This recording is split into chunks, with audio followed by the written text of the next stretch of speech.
preparando-me para o meu sepultamento. E a partir desse versículo, eu abstraio o tema da mensagem de hoje, que é o significado daquilo que nós fazemos de todo o coração para Deus. O significado daquilo que nós fazemos de todo o coração para Deus. O que significa aquilo que nós fazemos para Deus?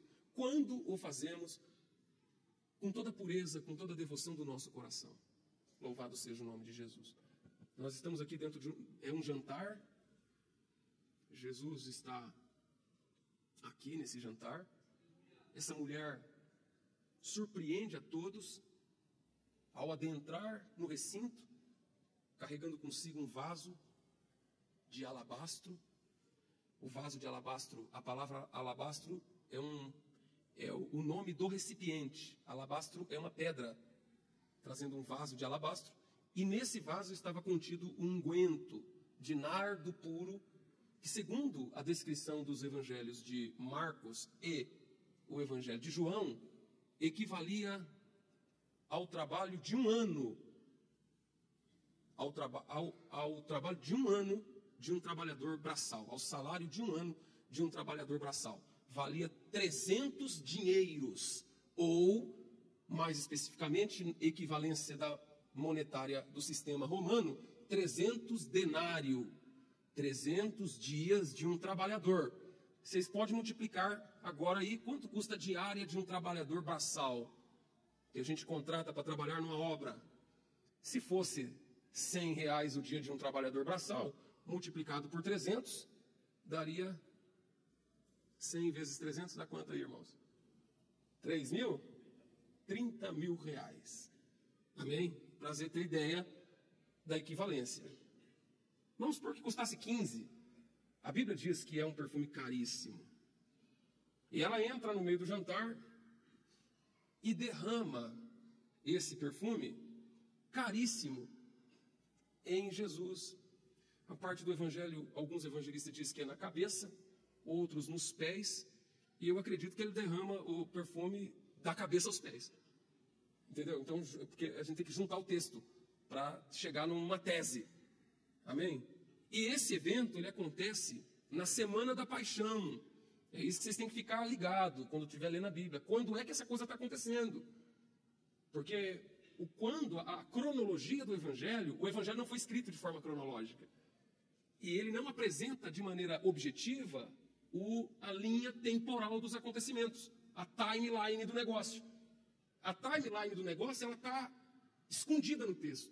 Ela não está aparente no texto. Ela não está à primeira vista. Ela não vai contando os fatos, amarrando a sequência temporal. Então, o Evangelho como um todo é uma espécie de colcha de retalhos. É uma colcha de retalhos em que cada parte dessa costura, dessa colcha, são os episódios que permearam a vida de Jesus. E eles não estão colocados necessariamente na ordem temporal. Tanto é que no Evangelho de Lucas, esse mesmo evento acontece no capítulo 7. No Evangelho de Marcos acontece no capítulo 12. No Evangelho de Mateus no 26. No de João no 12. Então nós temos que juntar, fazer a leitura de todos eles e conseguir organizar. Então existem estudiosos bíblicos que têm a finalidade de organizar os eventos de maneira que a gente consiga ver a ordem cronológica. E esse evento, o ato de derramar esse perfume caríssimo em Jesus, foi executado, foi feito por ela, na última semana de vida de Jesus, especificamente na terça-feira. Na terça-feira.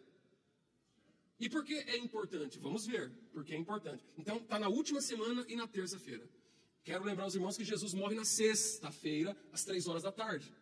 Ele é crucificado às 9 horas da manhã e morre e entrega o seu espírito a Deus às 3 horas da tarde. Então, estamos na semana da paixão, na terça-feira, num jantar em Betânia. Num jantar em Betânia, que era a casa dos seus amigos. Jesus estava ali no aconchego da amizade. Essa mulher entra e derrama esse unguento sobre Jesus.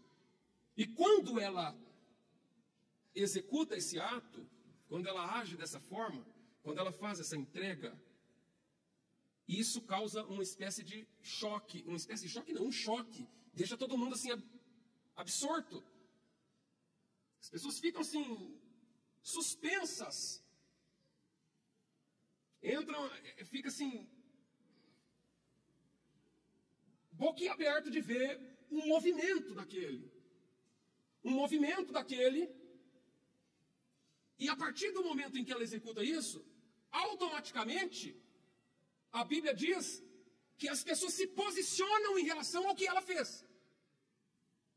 E a Bíblia deixa claro que os discípulos, ao vê-la realizar esse ato, reagem ao ponto de ficarem indignados com o que ela fez. Eles se indignam. O ato dessa mulher não recebe a aprovação dos discípulos de Jesus. O que ela fez não foi aplaudido, não foi tido como um ato de adoração, não foi tido como um ato de devoção, não foi tido como um ato bonito de entrega, algo elogioso. Não, eles ficam indignados com o que ela fez.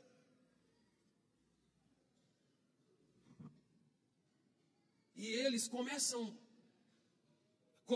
entram, então, olha só, o que a gente faz representa para Deus. E o que representa para as pessoas que estão perto de nós. Agora, só Deus consegue julgar à luz, a sua própria luz, o que existe em cada coração. Ninguém é capaz aqui de julgar ninguém. Mas eles se indignam, eles ficam indignados, eles ficam revoltados. Eles acham que aquilo é um exagero, eles acham que aquilo é uma excrescência, eles julgam aquilo como um desperdício.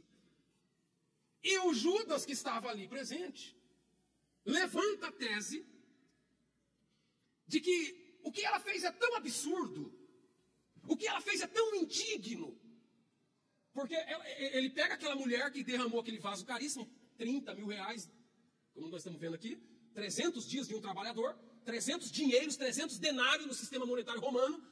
O Judas levanta a tese dele, estabelecendo uma equiparação, um contraste de equiparação, dizendo: para que tudo isso? Isso poderia ser muito melhor aproveitado se nós tivéssemos vendido esse perfume caríssimo, se nós tivéssemos passado para os cobres, tivesse feito renda disso daí, poderia ter abastecido o caixa aqui apostólico,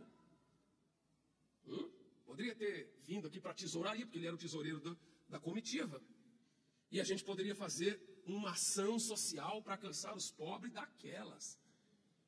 E a gente poderia, em cima disso, fazer um marketing, mas, sabe, a coisa ia bombar. Agora, ter pego tudo isso num único ato, sabe, porque assim, tem coisa, irmão, que é igual, porque assim, derramou, acabou. Não tem como pegar o perfume e voltar com ele para dentro do frasco. Tem como pegar o perfume e voltar ele para o frasco? Aquilo ali, acabou. Não tem como desfazer aquilo. Então o Judas fala, o desperdício foi tamanho que poderíamos ter acudido os pobres. Aí ele levanta a causa dos pobres, aqui nesse meio desse contexto. Agora, nós sabemos muito bem, porque o evento seguinte, no episódio seguinte do Evangelho, no episódio seguinte, quando acaba essa história aqui, esse episódio da mulher, se você pegar a Bíblia e vai ver o que vai acontecer no passo seguinte, no quadro seguinte, no próximo capítulo que vem. Você pega aqui, ó, o preço da traição. O Judas que estava bravatando a causa dos pobres e dos oprimidos, a luta de classe, a igualdade social, que estava bravatando aqui o desperdício da mulher,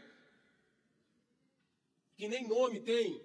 Todos aqui são chamados pelo nome, mas a mulher não, uma certa mulher está aqui. A mulher que não está preocupada com o nome aparecer, que não está preocupada com com o seu próprio nome. No próximo capítulo, o próximo episódio aqui, o preço da traição. Então, um dos 12, chamado Judas, foi ter com os príncipes do sacerdote e disse: que quereis dar? Ela deu 300 dinheiros, 300 denários, e Judas vendeu ele por quanto? 30 moedas. Tem alguma coisa a ver, uma coisa com a outra ou não? Vocês acham que é apenas uma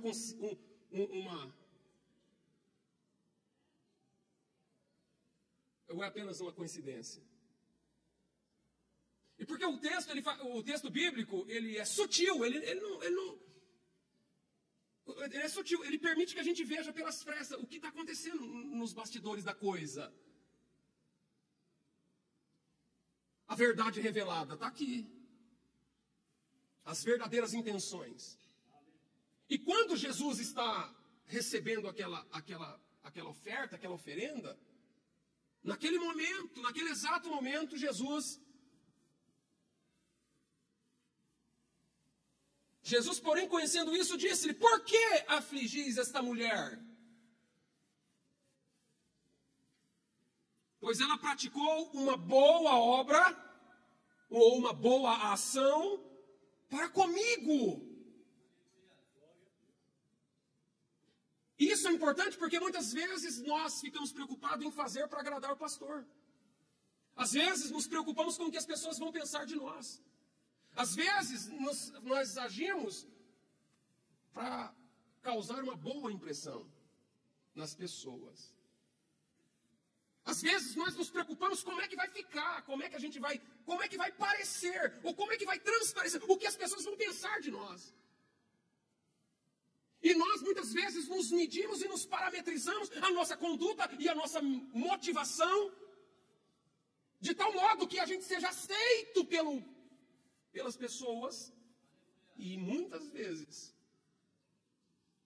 nós estamos um pouco preocupados como é que o Senhor está recebendo o que nós estamos fazendo. E se aquela mulher fosse se preocupar com o que iam dizer dela, se aquela mulher fosse se deixar abater pelo policiamento que fizeram em cima dela, se ela fosse se deixar afetar pelas críticas que foram cruelmente desferidas contra ela, porque Jesus fala: por que a molestais? O que é molestar alguém? Olha a palavra pesada que Jesus usa. Por que a molestais? Vocês estão molestando essa mulher. Vocês estão passando dos limites. Pelo único motivo de que ela fez alguma coisa para mim. E isso fala comigo. Isso fala conosco nessa noite. Porque na medida com que você ultrapassa todos os limites para causar uma boa impressão nos homens, você pode estar às vezes aborrecendo a Deus. Mas se esta mulher, ela fez algo bom para mim, uma boa ação para comigo. E talvez nós vamos ter que escolher, irmão. Se você quer viver uma vida que agrade a Deus, e se você escolher agradar a Deus, talvez a tua conduta de servir e adorar unicamente a Deus vai causar muito incômodo em muitas pessoas que não deveriam se incomodar com a tua atitude, mas vão se incomodar. Porque quem resolve agradar a Deus, às vezes, vai desagradar as pessoas. Porque as pessoas impõem. Existe na sociedade, existe em todo grupo social uma espécie de normose. Ou uma normativa. As pessoas têm que andar dentro daquele quadradinho para ser aceita, para ser admitida, para ser chancelada, para fazer parte. E a adoração, muitas vezes, ela excede essas amarras. Eu já vi gente que se incomoda quando a pessoa dá glória a Deus. Para que tudo isso? Não precisa vir todo dia no culto.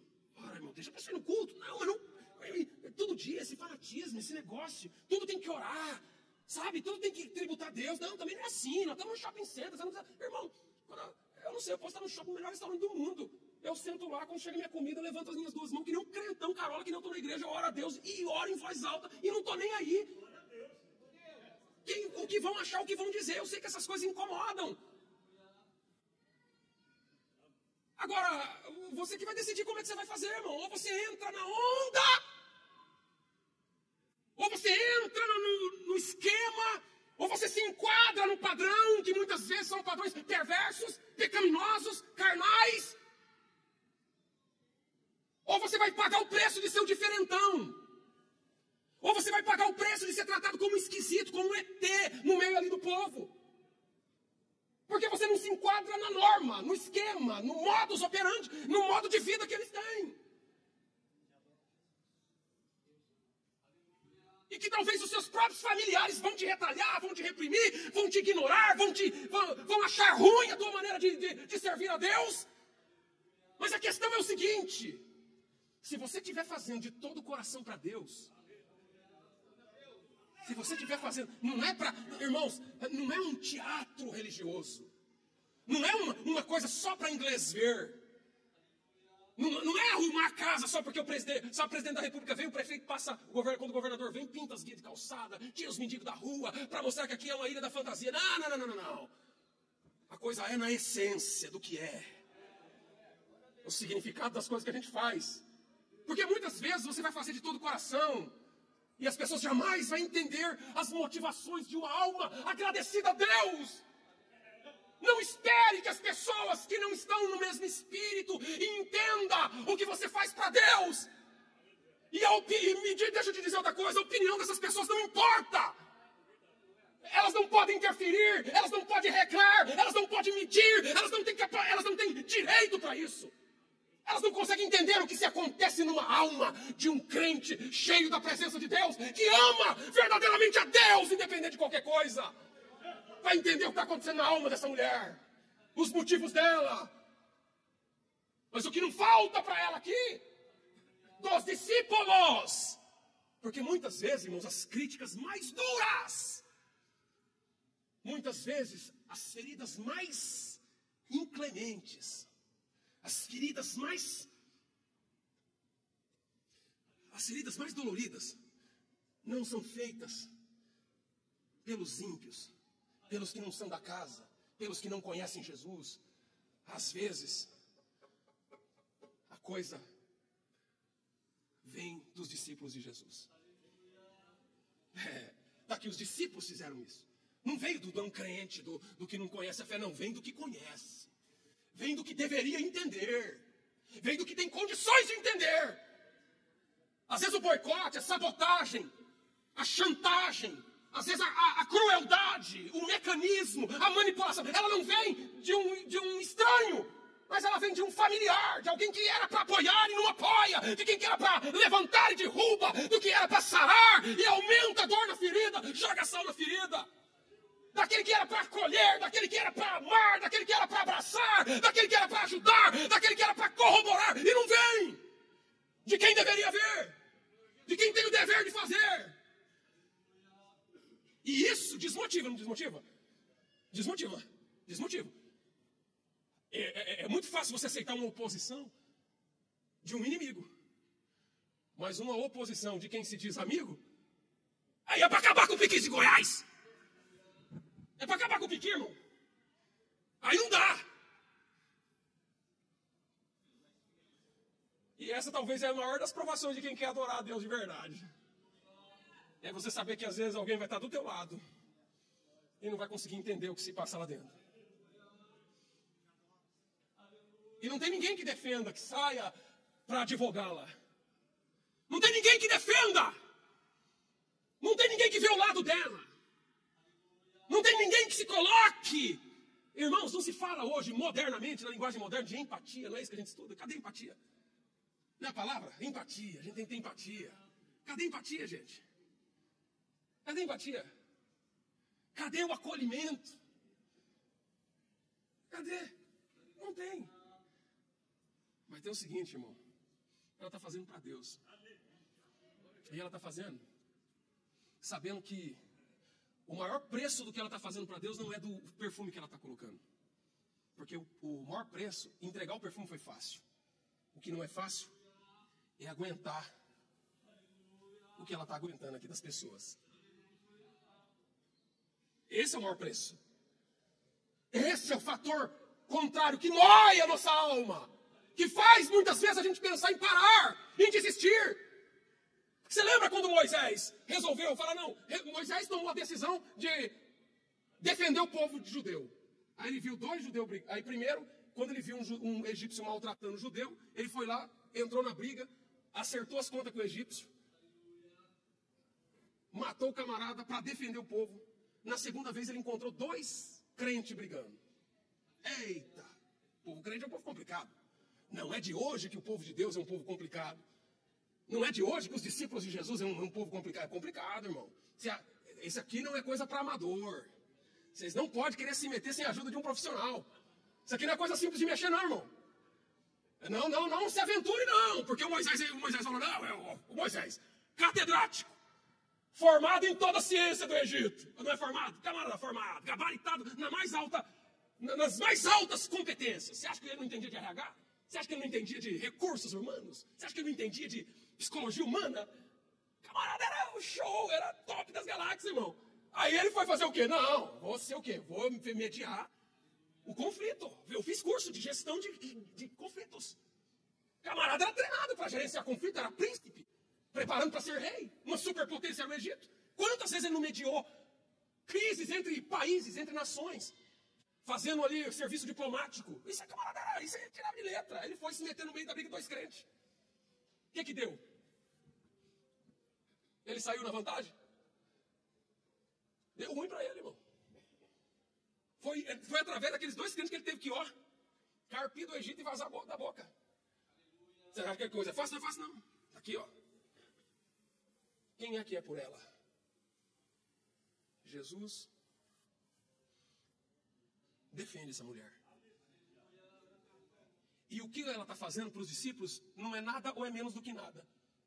Ela não passa de um desperdício. Eles ficam indignados com ela. Mas Jesus coloca num plano do que ela fez. Ela fala, ninguém me vê. Ninguém me considera. Às vezes tem pessoas que fazem questão de fazer com que a gente se sinta um nada. E que nós não fazemos diferença naquilo que realizamos para Deus.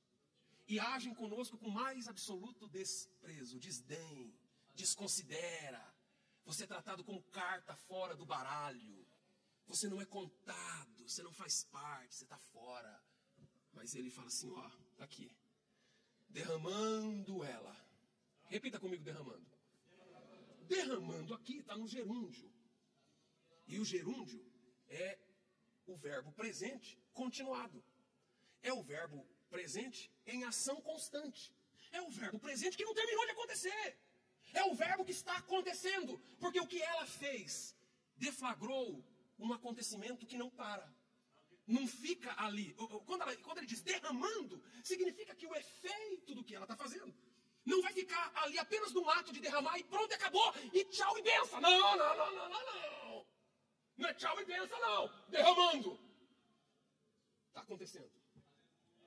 Quando nós fazemos com sinceridade para Deus, o que você faz para Deus? Irmãos, o que você fez para Deus há 20 anos, se foi sincero, ainda está na conta de Deus. Está acontecendo. Deus não vai deixar de te recompensar. O que você fez para Deus há 1 ano está valendo. Deus não esquece daquilo que nós fazemos para Ele de todo o coração. Está acontecendo. É um gerúndio. Faz para Deus, irmão. Continue fazendo para Deus. Porque o que a gente faz... Irmãos, você pode ver, na época das competições olímpicas, nas antigas competições olímpicas no Império Grego, o vitorioso recebia não uma medalha de ouro igual recebe hoje, recebia uma folha de louro que era colocada aqui na orelha, aqui na orelha. E quando ele subia no pódio, na hora que o imperador colocava a folha de louro na orelha dele, encaixava, aquele era o símbolo daquela vitória. E aquela folha de louro, naquele momento, começava a murchar e morrer. Porque tudo que você faz aqui nessa terra, ela é finita e acaba. Você ganha teu salário, é o prêmio de um mês trabalhado. Você ganha seu salário, pega teu pagamento, paga os boletos, faz a compra do mês, paga a conta de água e de luz e acabou.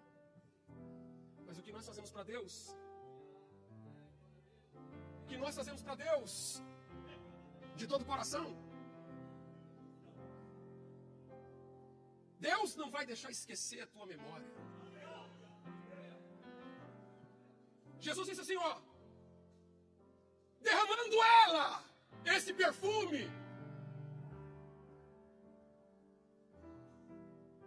sobre o meu corpo, ela fez, preparando-me para o meu sepultamento. Ou seja, sepultamento de Jesus, normalmente, o corpo era perfumado depois que a pessoa morria. Só que Jesus ainda ia morrer. Então, quando nós fazemos para Deus, de coração para Deus, o ato que ela fez se transformou num ato profético. Porque ela fez algo para Deus. E Deus falou assim: o que ela está fazendo não é para agora, é para daqui a pouco. Hoje nós vivemos numa era do imediatismo. As pessoas querem tudo para ontem. E quando você faz para Deus, Deus fala: não é para agora, eu vou recompensar no futuro. Louvado seja o nome de Jesus. Quando a gente vê, se você vir no capítulo 12 de Marcos, no capítulo 14 de Marcos, se puder abrir comigo aqui, olha só, capítulo 14 de Marcos, vem aqui comigo no capítulo 14, versículo 3, em seguinte tem a mesma história.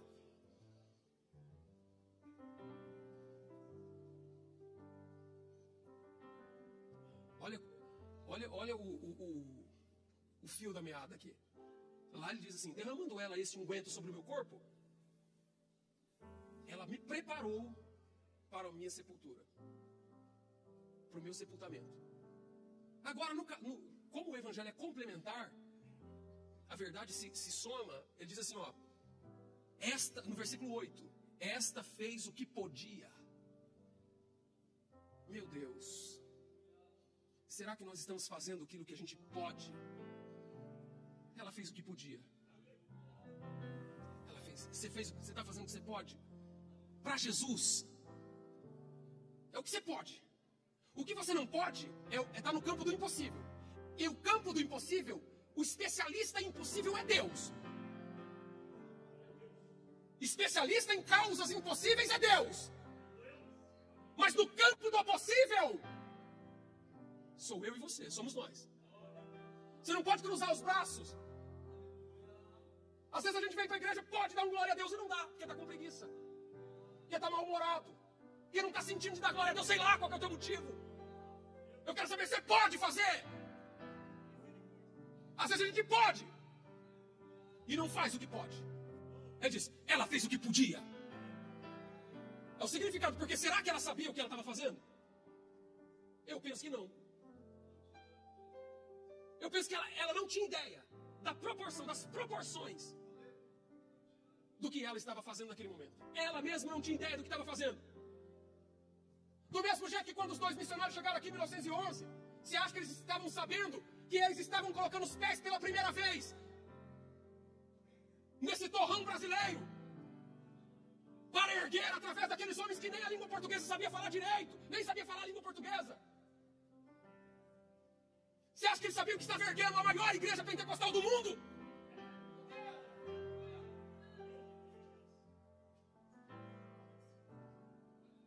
Sabia não. Ela fez o que podia. E aí ele diz, antecipou-se. Quem faz para Deus está sempre um passo à frente. Quem faz para Deus está na dianteira. Quem faz para Deus dá um passo à frente. Porque Deus é poderoso para te colocar à frente. Antecipou-se a ungir o meu corpo para a sepultura. Antecipou para ungir o meu corpo à sepultura. A morte de Jesus é o clímax da sua obra. A missão de Jesus tem como cumprimento total quando ele sobe no alto do madeiro para verter o seu sangue. A morte de Jesus na cruz do Calvário é o clímax da história da humanidade, da obra redentora de Deus, do plano soberano de Deus. A morte do Cordeiro Divino, segundo a palavra do Senhor, é o Cordeiro que foi morto antes da fundação do mundo. Mas quando ela pega aquele perfume, ela se antecipa à morte de Jesus. Ela se conecta com coisas muito maiores do que ela. E se você vir comigo em João, no capítulo 12, Evangelho de João, capítulo 12.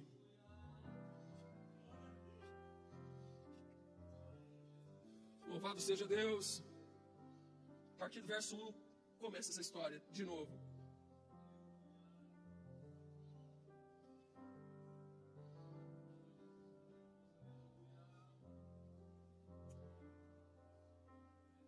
versículo 7 diz assim: disse, pois, Jesus: deixai-a para o dia da minha sepultura.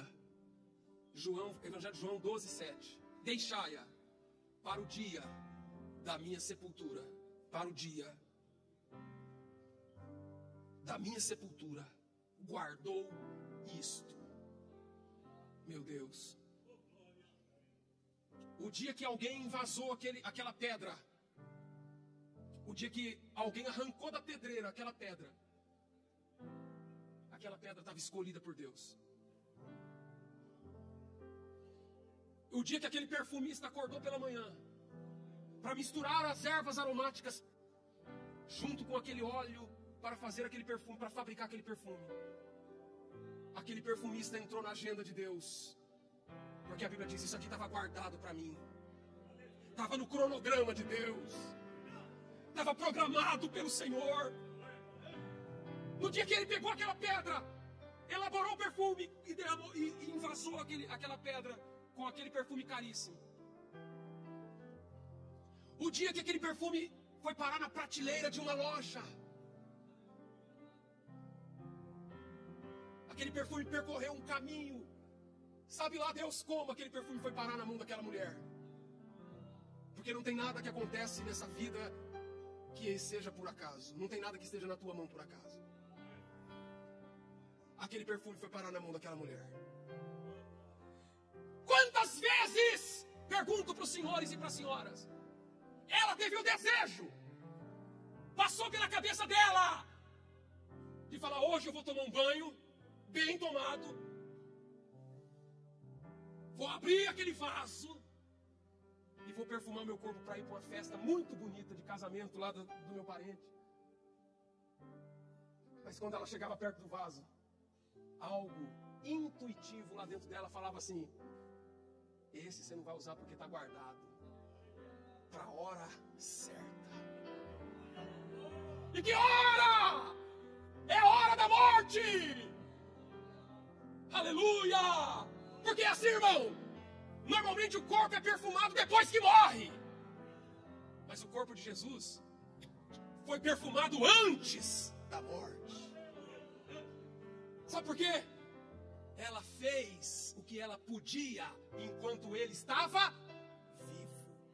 Tem muita gente que deixa para considerar depois que morre. Deixa para dar valor depois que morre.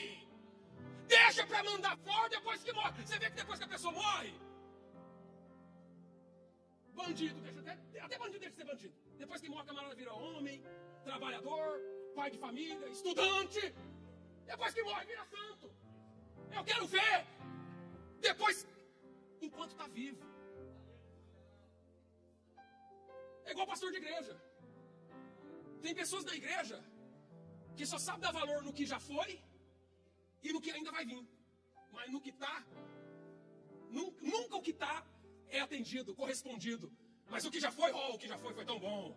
Boa era a época do fulano. E o que vai vir, não, que se dera que viesse o fulano. Sempre assim. As pessoas, elas deixam de dar valor depois que morre. Depois que não tem mais. Depois que foi. E Jesus falou assim: vocês não me terão mais. Vocês não me terão mais a oportunidade de me apalpar, a oportunidade de me ver, a oportunidade de me abraçar. É agora. Vocês não me terão mais. E ela perfumou meu corpo para a minha sepultura. Porque irmãos, derramar e pegar aquele perfume caríssimo e derramar em cima do morto. Já viu o ditado que as pessoas gastam a saúde para ganhar dinheiro e depois gastam o dinheiro que ganhou para recuperar a saúde que perdeu para ganhar dinheiro? Não é assim? A sina dessa sociedade que a gente vive não sabe dar valor no presente, não sabe dar valor no que tem. A hora é agora! É agora ou nunca! Porque na sua intuição espiritual, ela sabia dentro dela que ele seria levado para ser morto como um cordeiro. Enquanto os outros esperavam o quê? Uma revolução política.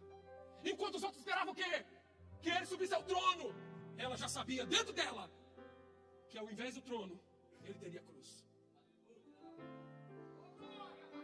E quando eles começaram a desconfiar, quando os discípulos começaram a desconfiar que ao invés do trono ele ia parar era numa cruz, eles começaram a rapar fora. Eles começaram a fraquejar. Eles começaram a bambear as pernas. Mas a Bíblia diz, e ela pegou, falou assim, o meu rei é o rei crucificado e não o rei coroado. Porque ali ela consagrou, todo rei precisa ser ungido. E ela ungiu o rei, que não ia para o trono, mas ia para a cruz conquistar as nossas almas. Você precisa entender isso. Por que tem muita gente atrasada, só chega depois. Só chega depois. E ela chegou na frente de todo mundo. E com coragem, sem se importar com o que iam dizer, com o que iam pensar, com o que iam criticar, com o que iam golpeá-la. E ela fez o que podia. Você sabe por que ela fez o que podia? Porque tudo que ela fez para Jesus. Tudo que você for fazer, eu vou fazer, então faça para Jesus. Eu vou dá para Jesus. Você vai dar uma oferta? Entrega para Jesus. Vai dar o teu dízimo? Dê para Jesus.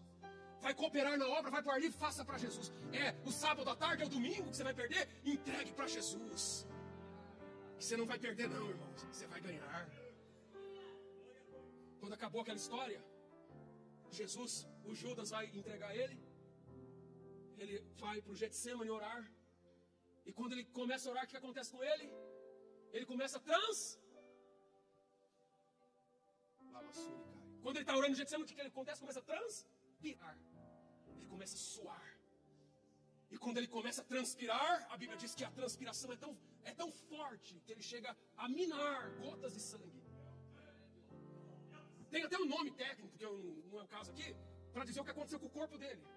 Significa que os processos metabólicos do seu corpo entrou em erupção, de tal modo que a temperatura do seu corpo elevou-se ao limite, como se fosse uma febre alta. E naquela febre, naquele estado febril, de fervorosa oração no Getsemane, ao transpirar, o que tinha naquele jardim? O cheiro das flores? O cheiro das rosas? O cheiro dos lírios? O cheiro das azeitonas da oliveira? O cheiro frutal? Mas o cheiro que sobressaía era o incenso que emanava do seu corpo. Ela ungiu meu corpo. Ele estava orando, e os discípulos sentindo aquele cheiro, aquele aroma que exalava do seu corpo. Até que chegou Judas e o saudou com a paz do Senhor e deu um beijo no seu rosto. E ele disse: aqui vieste, amigo. E os soldados então chegaram e agarraram Jesus. Sabe quando a polícia pega alguém e agarra pelo braço? E quando ele agarra pelo braço, nas mãos do soldado romano está impregnado o cheiro daquele unguento. Eles amarram ele, sentindo aquele cheiro, o aroma daquele incenso que estava sendo queimado para Deus. A Bíblia diz que eles é levado à casa do sumo sacerdote, Anás e depois Caifás. E quando ele entra na sala do sumo sacerdote, a primeira coisa que o sumo sacerdote sente é o quê? O cheiro do incensário, da oferenda que era realizado no lugar santíssimo. Depois ele é levado ao sinédrio, arrastado para o sinédrio. Quando ele chega diante da corte jurídica, eles estão sentindo que é aquele cheiro daquele perfume. Depois ele vai para a casa de Pilatos, e Pilatos sente aquele cheiro. Depois ele vai para Herodes, Herodes sente aquele cheiro. Depois ele volta para Pilatos. Ele é sentenciado pelo júri popular. E depois ele entra no processo de crucificação. E a primeira coisa que é feito é arrancar aquelas vestes. Eles tiram aquelas vestes.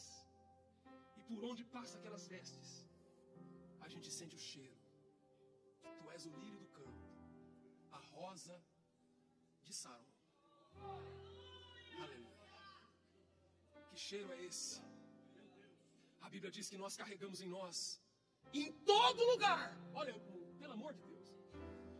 Paulo diz assim: graças, porém, damos a Deus, que em todo lugar nos faz exalar o bom cheiro do perfume de Cristo.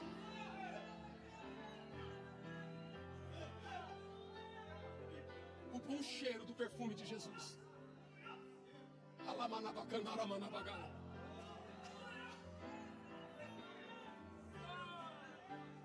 Eles arrancam as vestes, colocam um manto escarlata no seu corpo, bate na sua cabeça com a cana, escarnecem do seu nome. E depois, ele é obrigado a levar a cruz.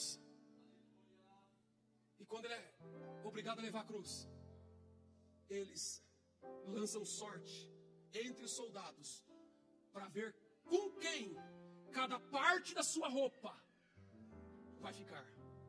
E cada soldado vai levar uma peça da roupa dele para casa. E eu fico imaginando a mulher: que cheiro é esse que eu estou sentindo aqui dentro de casa?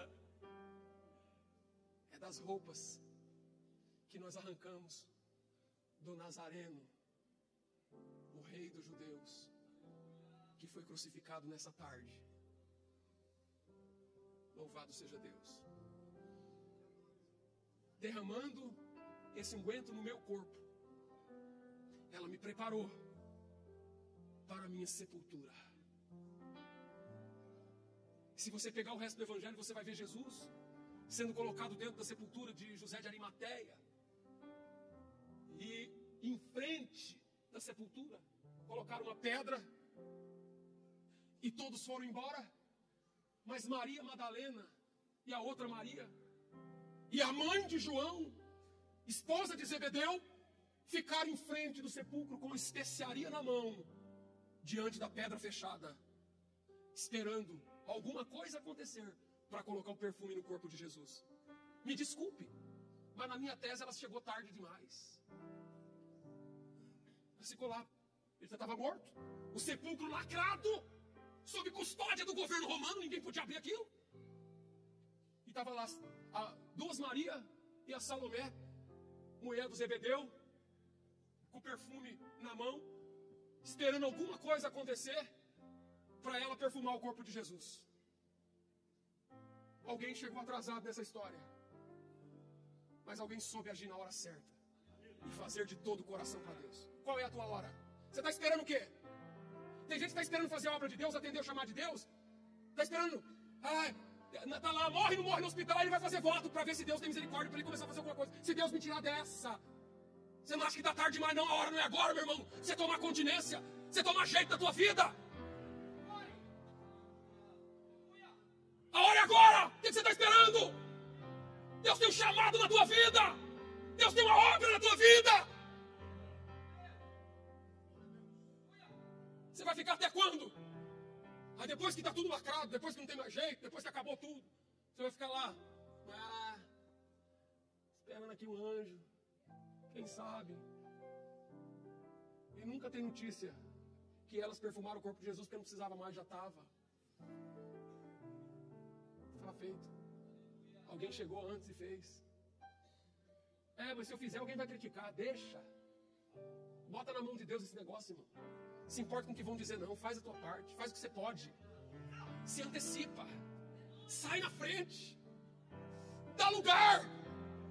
Honra a Deus. A honra não vem dos homens, a honra vem de Deus. Recompensa não vem dos homens, recompensa vem de Deus. Onde esse evangelho for pregado no mundo, onde chegar a notícia desse evangelho, com ele chegará o que ela fez nesse dia. Nunca mais nós vamos nos esquecer dessa mulher. Nós nunca mais vamos esquecer. Amém?